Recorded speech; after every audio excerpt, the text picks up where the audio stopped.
What they never tell you about credit scores is that consistency matters more than income. Let's dig in.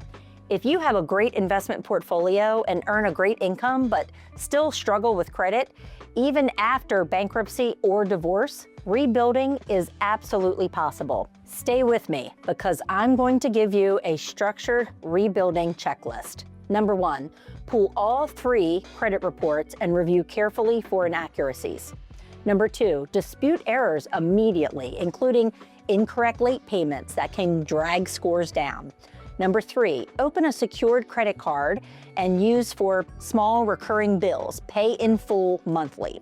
This one is great to teach young adults about the importance of establishing a credit score.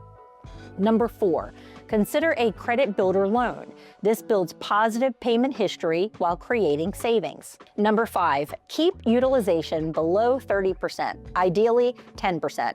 Low balances signal low risk. Number 6, automatic payments. One missed payment can undo months of progress. Number 7, after 6 to 12 months, request limit increases. Higher limits improve utilization ratios. Number 8, avoid credit repair scams. Most charge for services you can do yourself. After bankruptcy, lenders look for patterns. 12 straight months of on-time payments sends a powerful signal. Credit rebuilding isn't about shame. It's about structure and steady progress. You can't rush trust, but you can rebuild it.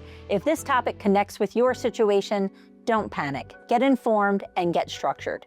Big financial transitions feel emotional, but clarity creates confidence. These are exactly the kinds of conversations we help families navigate every day. And as always, for more information, visit us at www.framewealth.com.